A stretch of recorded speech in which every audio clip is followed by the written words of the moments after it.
क्रिस्पलिब में आपका स्वागत है, जहां हर सारांश नई कल्पनाओं को जन्म देता है।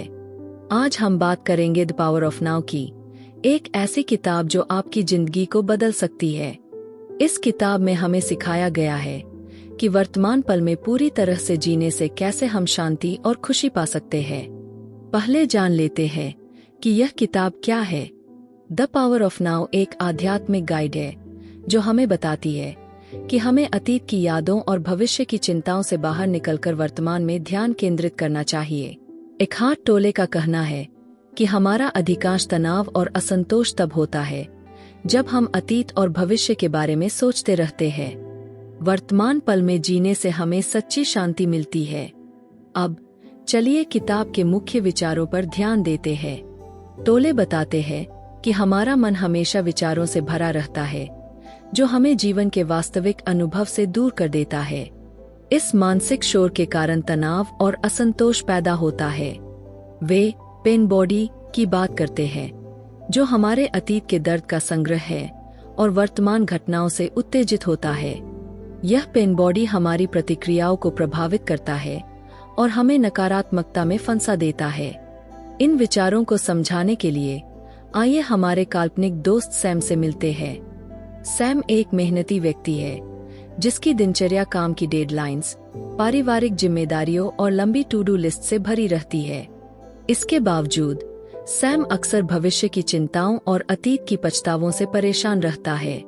उसकी जिंदगी एक दौड़ की तरह लगती है और उसे खुशी महसूस नहीं होती। एक दिन सैम को द पावर ऑफ नाउ मिलती है और वह इसके विचारों को अपनाने का निर्णय करता है। वह सीखता है कि टोले का मुख्य संदेश है कि सच्ची खुशी वर्तमान पल में ही है, न कि अतीत या भविष्य में। सैम ध्यान, माइंडफुलनेस का अभ्यास शुरू करता है, जो टोले द्वारा सुझाया गया तरीका है जो मन को शांत करने में मदद करता है। वह अपनी सांसों पर ध्यान देने और अपने शरीर की संवेदनाओं को महसूस करने की कोशिश करता है। शुरुआत में सैम के लिए वर्तमान में रहना मुश्किल होता है क्योंकि उसका मन भविष्य की चिंताओं और अतीत की पछतावों की ओर चला जाता है। लेकिन सैम हार नहीं मानता और धीरे धीरे उसे अपने अनुभव में बदलाव महसूस होता है। सैम की कहानी से हमें कई महत्वपूर्ण बातें सीखने को मिलती है। उदाहरण के लिए, वह सीखता है कि अपने विचारों को बिना उलझे देखना जरूरी है। टोले इसे गवाह या मुक्त अवलोकन कहते हैं, जहां हम पहचानते हैं कि विचार बस मानसिक घटनाएं हैं और हमारा असली स्वरूप नहीं है। सैम महसूस करता है कि उसका तनाव और चिंता बस उसके मन की गतिविधि के परिणाम है, न कि वास्तविकता का हिस्सा। पुस्तक की एक और महत्वपूर्ण बात है आंतरिक शरीर की जागरूकता। टोले बताते हैं कि जब हम अपने भीतर की ऊर्जा को महसूस करते हैं तो हम वर्तमान पल में स्थिर रह सकते हैं। सैम इस अभ्यास को अपनाता है और अपने शरीर की संवेदनाओं पर ध्यान केंद्रित करके खुद को वर्तमान में बनाए रखता है।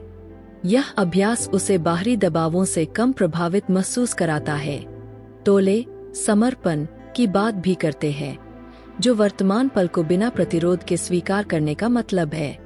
सैम इसके अनुसार अपनी जिंदगी में नियंत्रण की जरूरत को छोड़ देता है और चीजों को जैसे है वैसे स्वीकार करता है। यह मानसिक बदलाव उसे कठिन परिस्थितियों में भी शांति पाने में मदद करता है, क्योंकि वह जीवन की अनिश्चितताओं को बिना डर या निराशा के स्वीकार करता है। सैम की कहानी हमें दिखाती है कि वर्तमान पल को अपनाने से कितनी गहराई से बदलाव आ सकता है। वर्तमान पर ध्यान केंद्रित करने से सैम को शांति और स्पष्टता का अनुभव होता है। वह रोजमर्रा की छोटी छोटी खुशियों को अधिक महसूस करने लगता है। एक दोस्त से बातचीत, सूरज की गर्मी या बारिश की आवाज।